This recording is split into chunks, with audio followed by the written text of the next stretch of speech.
everybody, it's Doreen, and I'm back today with an anniversary card for my brother-in-law and sister-in-law. So this is a silhouette file, so we will be using the silhouette today, and we will be using or doing some print and cut.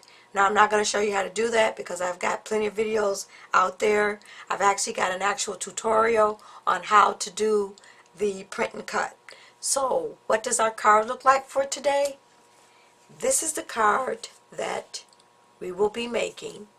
So come on and join me, and I'm going to show you how you can make this card. Okay everybody, so let's go ahead and bring up the supplies and we'll get started with this anniversary card. Now I did get this card off of the Silhouette website, and I will put a link to the item number down in the description bar, and I'll put the item number itself somewhere up here in the video. So I've done a little changing a bit with the card, so I'm going to go ahead and show you what I've done. So here is our card. It looks like this, and I decided that I wanted another layer up under here. Now it doesn't come with that layer, it just basically comes like this, and you get your other two pieces that you put here on the side. So we'll talk about these in a moment, but we're first going to start off with the piece that I put up inside here.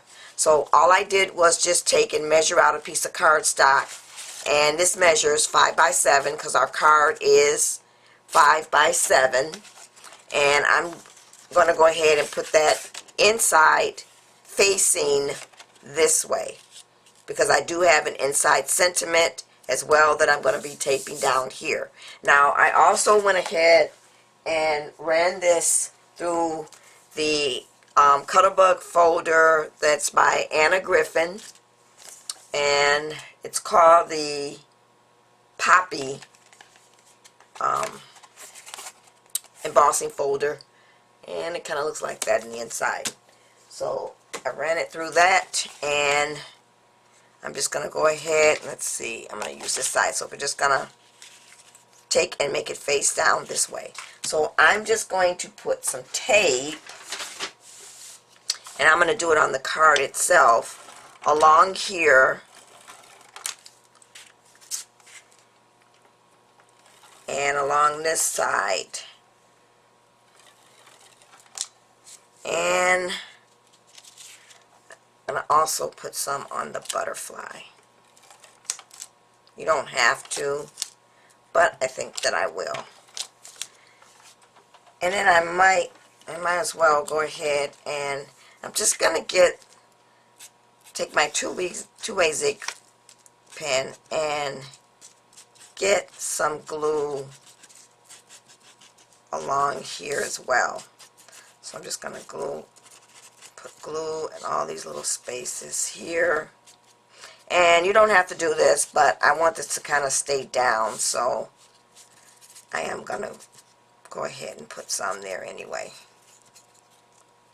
And I think we've got enough. Let's see, we missed one up here, so we'll get this one as well, and along the edge there.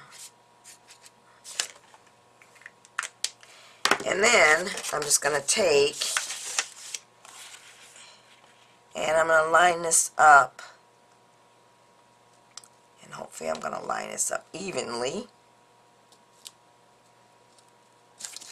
and press down so that it looks like this in the front. I just decided that I didn't like that open space like that, so that's why I went ahead and did that. So now what I'm going to do is I'm going to go ahead and put my inside sentiment, which I've used the print and cut feature to put in my sentiment, and then I also did my background. It was one of the backgrounds that I picked out somewhere on the internet. I don't remember where. And I've shown how to do this on previous videos, so I'm not going to show you how to do this. I like using the print and cut feature because then I can go ahead and put in my inside sentiment. I do rubber stamp sometimes, but I really prefer to use the print and cut. Now this piece of cardstock measures 4 5/8 by 6 5/8. So that's just going to go right there. And then when you put that down, you don't see the inside sentiment. So let's get some tape on this as well. And we'll add this to the card. So let's see here. We'll get some on our edges.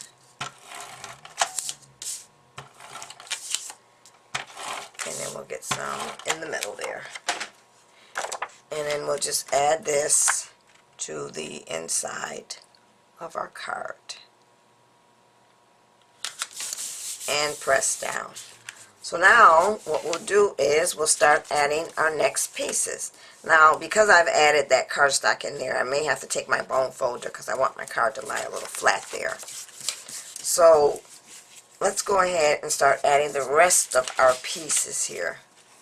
It looks like I got some tape along here, and I don't want to get this on the back of my card. So what I'm going to do is use my eraser tool to get that tape up so it won't show, or my card won't stick to it.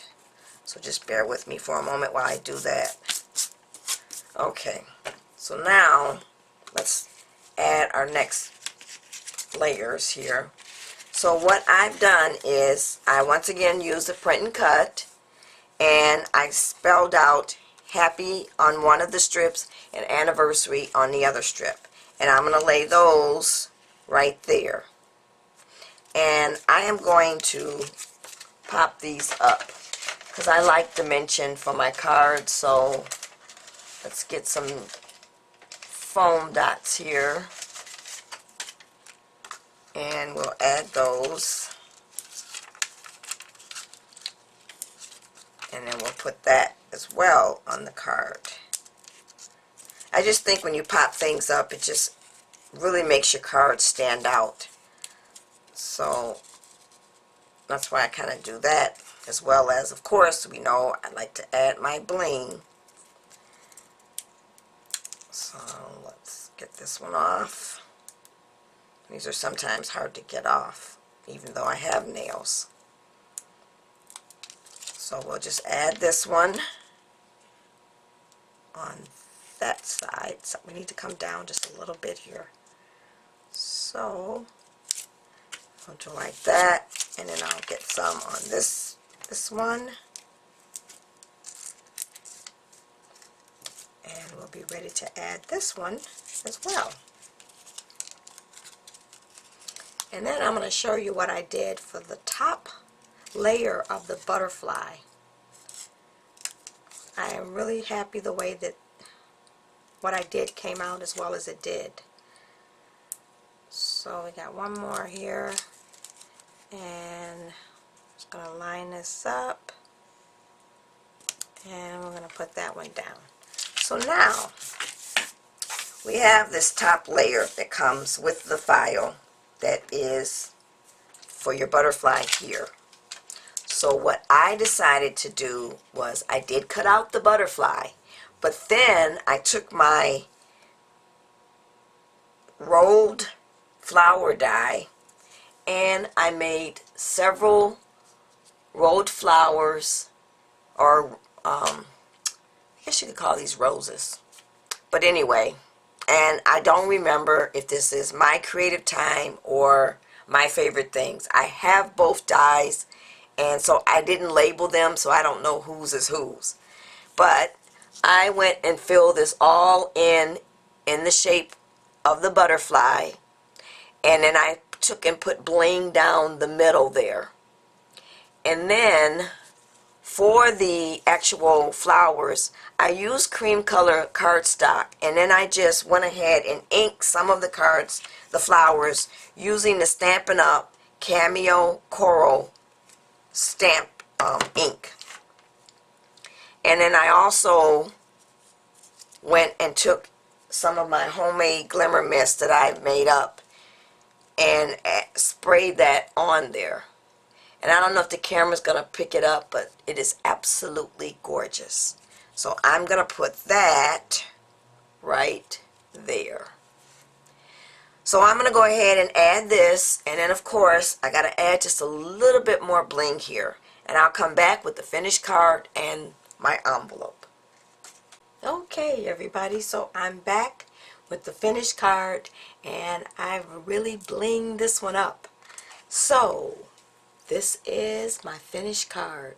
So what I've done is I've just gone ahead and taken some bling and added it to each one of the little flowers in the card. And I'll zoom in so you can see that. And then I went ahead and added just some of these stamens right here in the butterfly to act as like antennas. And that is my card.